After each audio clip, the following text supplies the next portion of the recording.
მოგესალმებით, ამჟამად ვიმყოფებით ჰააგაში, მოვრიცეისის მუზეუმში. ეს კი ვილემ ვან ალსტის ნამუშევარია, რომელიც მხატვარმა 1663 წელს შექმნა. ჰოლანდიის ოქროს ხანის მხატვარმა სახელი ყვავილებითა და ხილით შექმნილი ნატურმორტების ხატვით გაითქვა. ამავდროულად ის პირველი იყო, ვინც ნატურმორტში ყვავილების თაიგულს ასიმეტრიულად გამოსახავდა. ხშირად ხატავდა ვარდებს, მიხაკებს, ყაყაჩოებს. როგორც ხედავთ, სურათზე ყვავილების ცავზე ვერცხლის ლარნაკია გამოსახული, ის მარმარილოს მაგიდაზე დევს. თუ ყურადღებით დააკვირდებით, დაინახავთ სურათზე გამოსახულ ბუზებს, ნემსიყლაპიას, პეპლებს. ვან ალსტი თავის ნამუშევრებში არაჩვეულებრივად გამოსახავს ფაქტურასაც.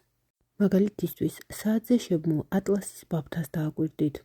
მკვლევართა ნაწილი მიიჩნევს, რომ გახსნილი საათის გამოსახვით მხატვარი ხაზს უსვამს იმ გარემოებას, რომ დრო სწრაფად გადის, ყვავილების თაიგული ადრე თუ გვიან შეიძლება დაჭკნეს.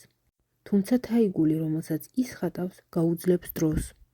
ახლა კი ყურადღებით დააკვირდით ლარნაკს. ერთი შეხედვით თითქოს არაფერია უცნაური. თუმცა თუ უფრო ახლოდან შევხედავთ მას, დავინახავთ, რომ ლარნაკის ძირზე მეტად უცნაური გამოსახულება იკითხება, რომელიც დელფინის სახეს მოგვაგონებს. სავარაუდოა, რომ ეს ლარნაკი ვერცხლის მჭედელმა იოჰანეს ლუტმა დაამზადა.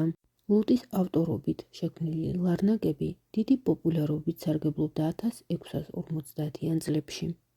ვილემ ვან ალსტის ეს ნამუშევარი ავტორის მიერაა ხელმოწერილი. ამჟამად ის ნიდერლანდებში, ჰააგაში, მოვრიცეისის მუზეუმშია დაცული.